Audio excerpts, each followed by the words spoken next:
In the living room, the voice clock sang, "Tick tock, 7 o'clock, time to get up, time to get up, 7 o'clock," as if it were afraid nobody would. The morning house lay empty. The clock ticked on, repeating and repeating its sound into the emptiness. 7, 9, breakfast time, 7, 9. In the kitchen, the breakfast stove gave a hissing sigh and ejected from its warm interior 8 pieces of perfectly brown toast, 8 eggs sunny side up, 16 slices of bacon, 2 coffees, and 2 cool glasses of milk. Today is August 4, 2026, Said a second voice from the kitchen ceiling. in the city of Allendale, California. It repeated the date 3 times for memory's sake. Today is Mr. Featherstone's birthday. Today is the anniversary of Delita's marriage. Insurance is payable, as are the water, gas, and light bills. Somewhere in the walls, relays clicked, memory tapes glided under electric eyes. 8, 1, tick tock, 8, 1 o'clock, off to school, off to work, run, run, 8, 1. But no doors slammed, no carpets took the soft tread of rubber heels. It was raining outside.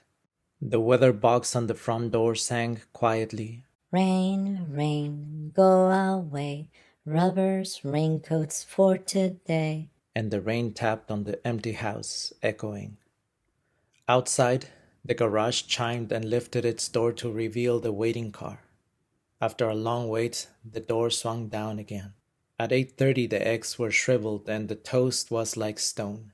An aluminum wedge scraped them down a metal throat which digested and flushed them away to the distant sea. The dirty dishes were dropped into a hot washer and emerged twinkling dry.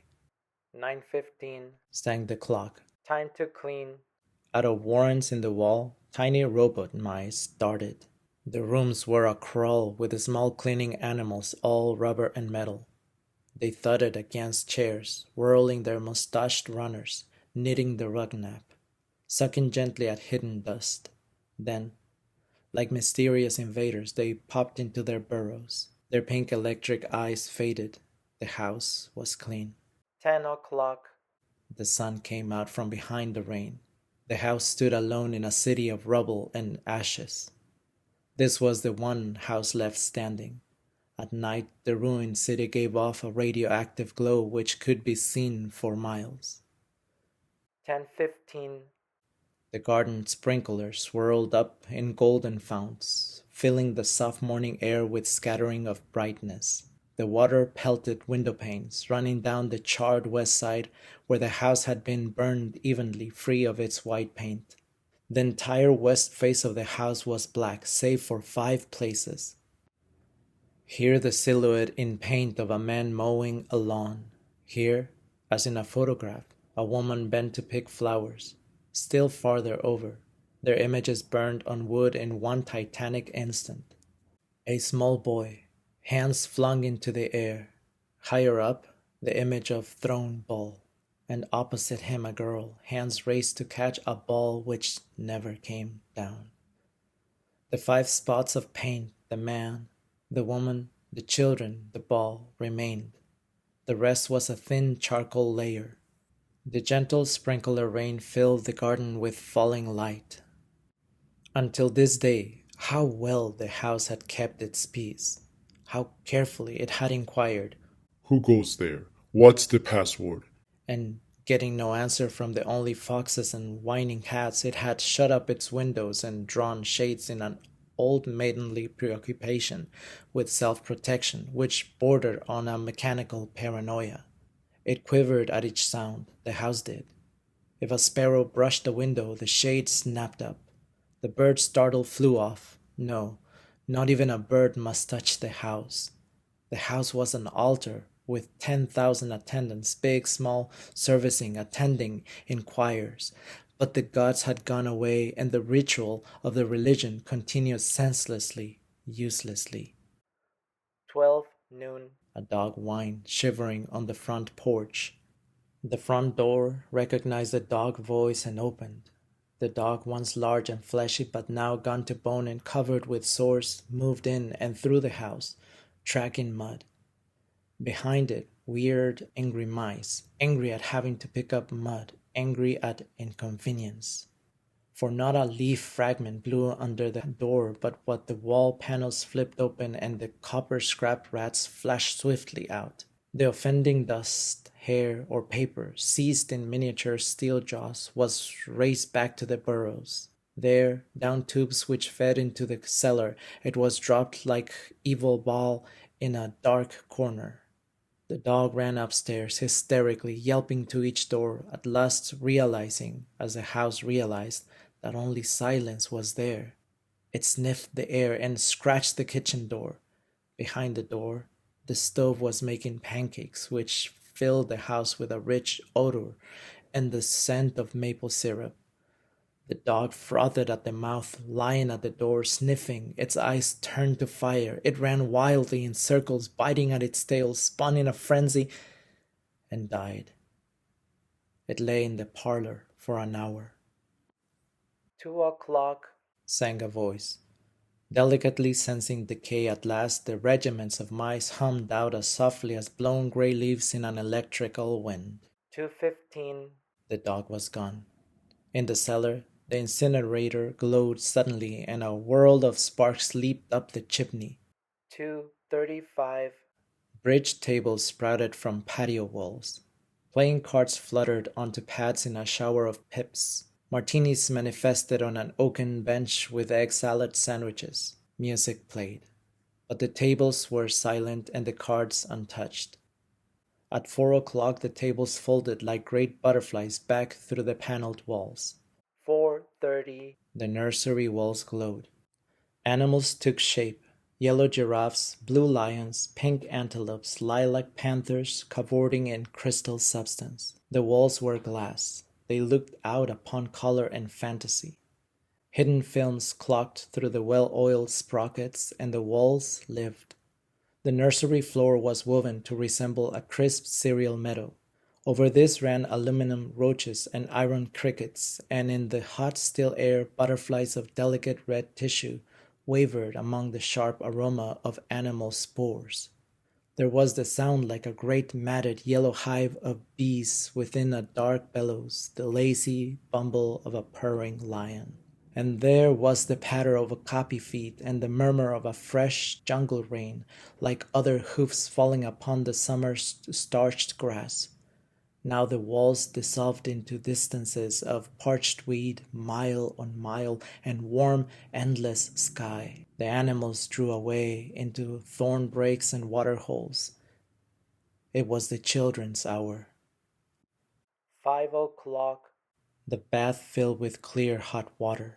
6, 7, 8 o'clock. The dinner dishes manipulated like magic tricks, and in the study a click, in the metal stand opposite the hearth where a fire now blazed up warmly, a cigar popped out, half an inch of soft gray ash on it, smoking, waiting. 9 o'clock. The beds warmed their hidden circuits, for nights were cool here. 9:05. A voice spoke from the study ceiling. Mrs. McLean, which poem would you like this evening? The house was silent. The voice said at last, Since you express no preference, I shall select a poem at random. Quiet music rose to back the voice. Sara Teasdale, as I recall, your favorite. There will come soft rains, and the smell of the ground, and swallows circling with their shimmering sound, and frogs in the pool singing at night, and wild plum trees in tremulous white. Robins will wear their feathery fire, whistling their whims on a low fence wire, and not one will know of the war. Not one will care at last when it is done. Not one would mind neither bird nor tree if mankind perished utterly. And spring herself, when she woke at dawn, would scarcely know that we were gone.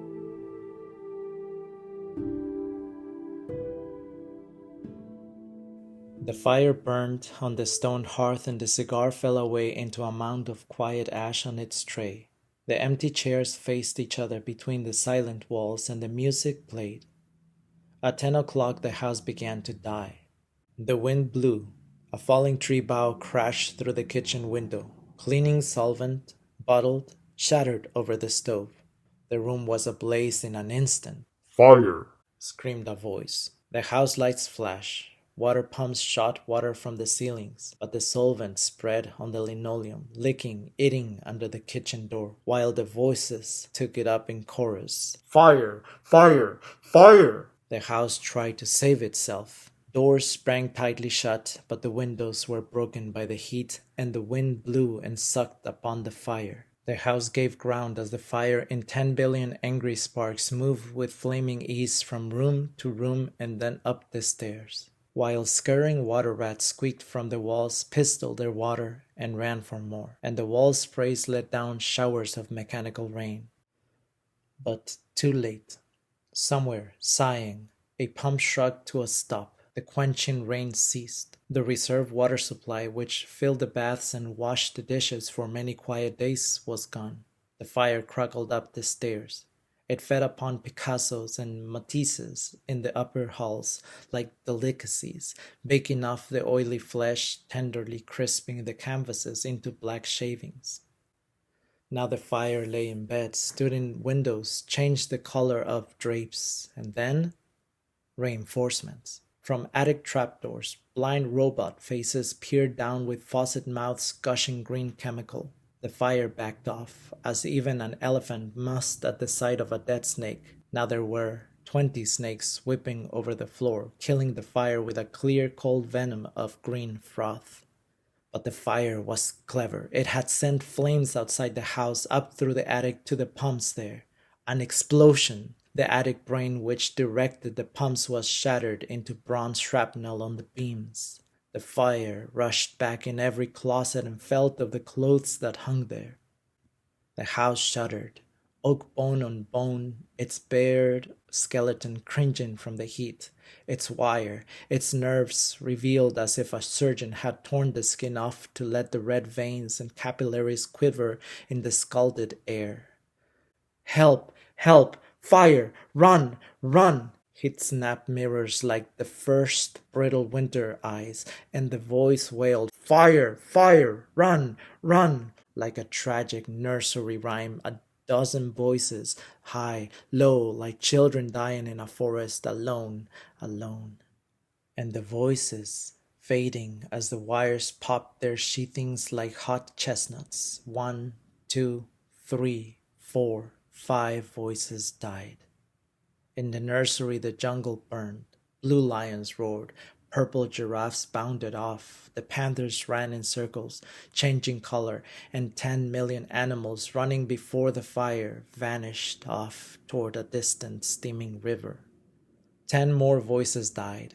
In the last instant, under the fire avalanche, other choruses, oblivious, could be heard announcing the time, playing music, cutting the lawn by remote control mowers, or setting an umbrella frantically out and in the slamming and opening front door. 1,000 things happening, like a clock shop where each clock strikes the hour insanely before or after the other. A scene of maniac confusion, yet unity. Singing, screaming, a few last cleaning mice darting bravely out to carry the horrid ashes away, and one voice, with sublime disregard for the situation, read poetry aloud, all in the fiery study, until all the film spools burned, until all the wires withered and the circuits cracked. The fire burst the house and let it slam flat down, puffing out skirts of spark and smoke.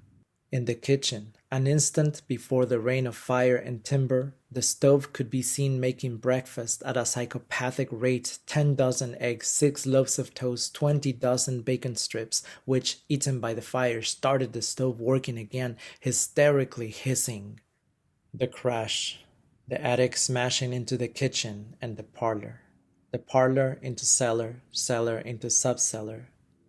Deep freeze, armchair, film tapes, circuits, beds, and all like skeletons thrown in a cluttered mound deep under.